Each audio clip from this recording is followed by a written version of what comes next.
tauya tishata tina zvakare. Aya man, HS Boss Chim Samaria ndezveupenyu zvichanaka rini.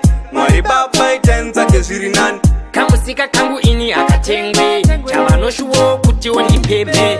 Hakuna anoda kusara kana kusaririra. Ndezveupenyu zviriko saka mupenyu zviriko imo mupenyu zviriko ndezveupenyu zviriko imo mupenyu zviriko saka ndezveupenyu zviriko imo mupenyu. Kavaona vari paresi pamusika vakutengesa madomasi, vezvingoro vanorovawo mabhazi. Madomasi etime uya mutenge mukarega ndomarasa. upenyu haunakire tese, pamwe unowana pamwe unoshaya, pamwe pacho chakubudira kuboma zovafadza takandwa njema.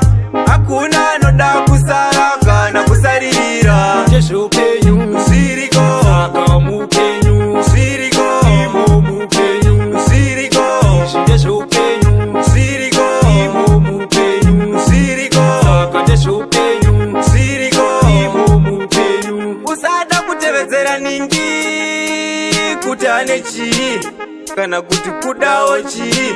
Chawaona ichocho china ningi. Inzwa mufanane aiwo muupenyu wachifanane. Variko vane mari asi vangane, chatinoda muupenyu tiyanane.